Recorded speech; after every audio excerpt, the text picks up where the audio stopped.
Universal Orlando for many years has amazed millions of visitors and raised the bar for theme parks everywhere with the incredible and innovative technology they use on their rides. From high quality, lifelike robotic figures that bring us face to face with dinosaurs, giant gorillas, and even classic movie monsters, to unique ride vehicles and systems that throw us around and take us through these stories and adventures in ways that you'd never expect, the technology we see in the park was built to impress and show off the genius of Universal's creative team.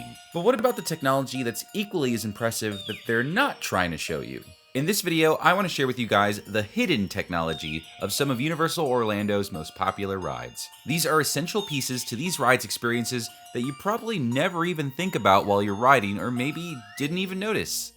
Let's get started. The first one I want to talk about lies inside one of Universal's most iconic and, in my opinion, important rides, Harry Potter and the Forbidden Journey. No other theme park had built an area as immersive as Hogsmeade, with shops and restaurants that all existed in the Harry Potter universe. But something that was just as equally as impressive was the crown jewel of the land and one of the most important locations in the Harry Potter story, Hogwarts Castle. Inside the castle was Universal's first Harry Potter ride and one of their most ambitious dark rides ever built, Forbidden Journey. People would wait hours to be able to step inside Hogwarts, wait in line through the halls of the castle, and then jump on a flying bench through one of their favorite stories. The flying bench technology itself was very impressive at the time and something that a lot of people still talk about.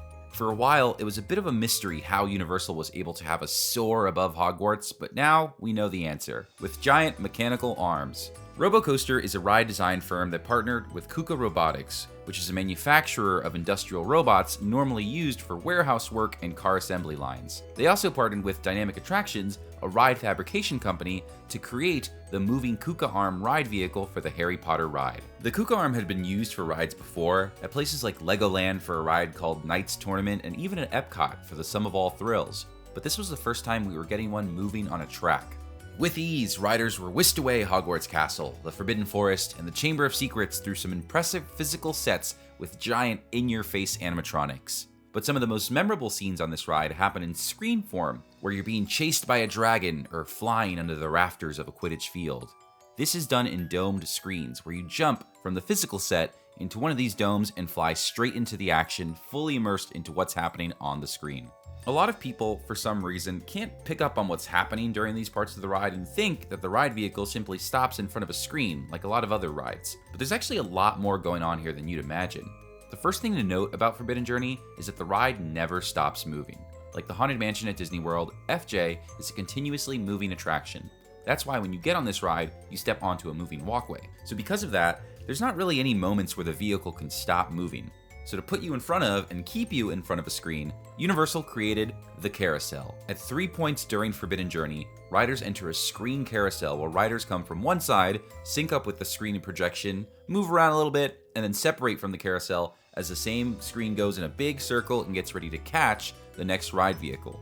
This video done by Nick Russo is a perfect example of how that works. Each of these carousels have 6 domes, which is enough to have ready for the 47 ride vehicles that are constantly moving throughout this track.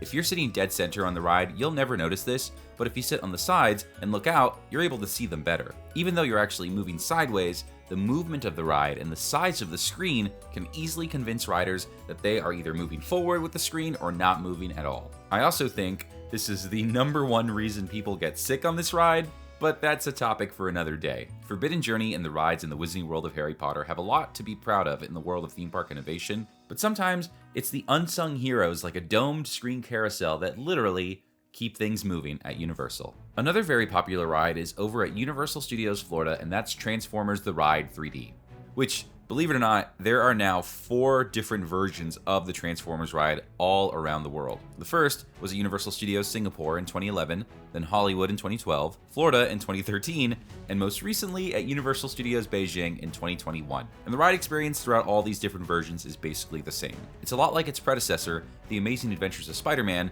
which we're actually going to talk about in a little bit. It uses a moving motion simulator-based ride vehicle to take you through a mixture of physical sets and screens. Also, kinda like Forbidden Journey that we just talked about. Transformers is pretty action-packed though, and does a great job at making riders feel like they're flying through buildings and getting punched by robots. If you've been on one of these types of motion simulators before, it's pretty easy to figure out that you're not staying in one place the entire time. But did you ever notice or feel that you were being taken onto a second level? The Transformers ride, in an incredible use of space, actually takes place on 2 different levels, and most riders never even notice. Transformers was first announced in 2008 to be added to both Universal Studios Hollywood and Universal Studios Singapore. Both of these parks in the Universal world are some of the smaller parks, so if they were going to create a ride with technology from The Amazing Adventures of Spider-Man, which is a very big ride on one floor, they were going to have to get creative with its space. So what they decided to do is cut the ride in half and stack it on top of itself. The beginning of the ride starts off on the first floor, but very early on, when you meet Optimus Prime for the first time, you actually enter an elevator where you lift up facing a giant screen the length of the building and watch the scene unfold. Then, at the end of the ride, as you're pushing Megatron off the building, you're being brought back down to the first floor. It's an impressive piece of technology that barely ever gets noticed because the transition from track to elevator blends in perfectly with the bumpy nature of the ride. And there's actually 2 different elevators for each of those scenes. They take turns bringing ride vehicles up and down the building. You can get a pretty good look at the lifts when you simply look up and to the side during those scenes. This is also replicated in Florida, which explains why the building for this ride is so gigantic. It's on 2 floors. Another great example of using theme park innovation to keep riders immersed in the action while still making sure they have the space to do so. Now, Transformers takes a lot of inspiration from The Amazing Adventures of Spider-Man, the OG revolutionary motion simulator from Universal that truly changed the theme park game. No other ride before this blended motion simulators on a moving track while interacting with 3D screens. The most recognizable innovation that came from this ride was the vehicle, the Scoop. Universal Creative partnered with a lot of different companies, most notably a group known as Oceaneering, to build the Spider-Man ride. Before Oceaneering started working on rides, they actually worked on deep-sea diving technology and remote-operated vehicles to recover shipwrecked parts at the bottom of the ocean. This ride vehicle is incredibly influential in the theme park world and helped pave the way for a lot of other rides to be built with the same technology, rides like Transformers and Forbidden Journey. Something else that was revolutionary about the Spider-Man ride was the 3D, or more specifically, how they used it for the ride. One of the big challenges with creating a moving ride that interacted with screens was figuring out how to make the 3D look convincing. Normally, when you watched a 3D film at a theme park or movie theater, you sat in one place and the 3D could do its thing effectively. If you stood up and started moving, the 3D would become distorted and wouldn't look natural anymore. So Universal, with the help of the animators of the ride film Kleiser Walzak, invented a process called squinching. Basically, the animation on the screen distorts and warps to sync up with the movement of the ride, so that while you're riding, the 3D appears to be extra perfect and more immersive. There are some moments where you stop on this ride, but for the most part, the ride vehicle is always slowly moving to get ready to take you to the next scene. It's very hard to tell when you're on the ride in front of those screens that you're moving. If you were to stand in front of the screens, or if you've been on the ride when it's stopped, you would see very easily how the squinching works. Squinching, in my opinion, is one of the best examples of the things people have to come up with when creating rides and attractions for theme parks. A great and important piece of the Spider-Man ride that you never notice because it's working exactly as intended. And the last one that I wanted to talk about was a ride that I think, for some reason, doesn't get talked about as much as it did when it first opened up, and that's Skull Island Reign of Kong. This ride opened up at Islands of Adventure in 2016 and brought along some pretty cool technology along with it. There's the obvious stuff, like the massive, almost 360 wraparound screens that are used in this ride to put you in the action, and of course, the gigantic 30-foot tall Kong that's probably one of Universal's most realistic animatronics ever. But I didn't want to talk about the stuff that's happening in front of you.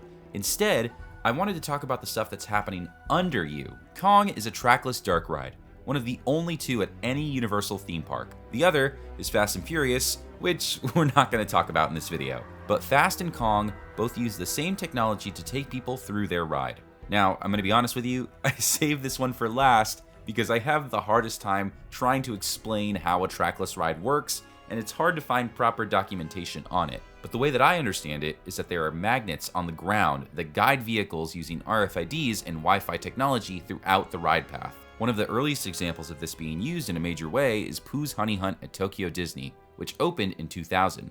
And one of the most popular rides at a theme park also using trackless technology would be Rise of the Resistance at Disney's Hollywood Studios and Disneyland.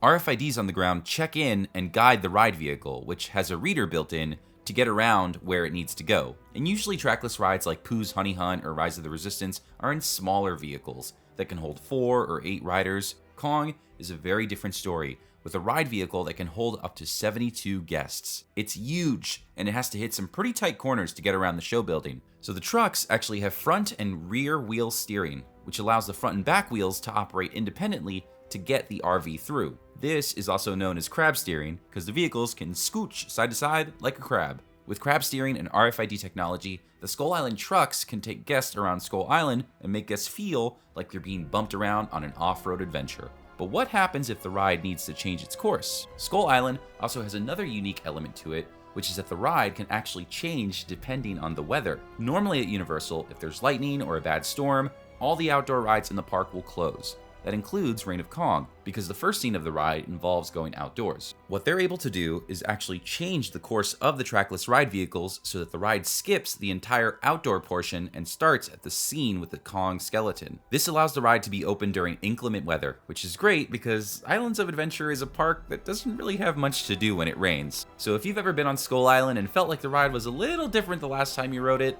this is probably why. And that, my friends, is all I've got. Those are some of the hidden technologies of some of the most popular rides at Universal that you might have never noticed before. This video was a little bit on the shorter side, but hopefully you learned something about these rides that you didn't know before. Thank you guys for watching another VincentVision. If you're looking for more Universal videos like this one, please be sure to like, subscribe, tell your friends, all that good stuff. You will find it on this channel right here. But until then, I'm going to get on out of here. Thank you guys for watching another VincentVision, and I will see you at the next one. Bye-bye.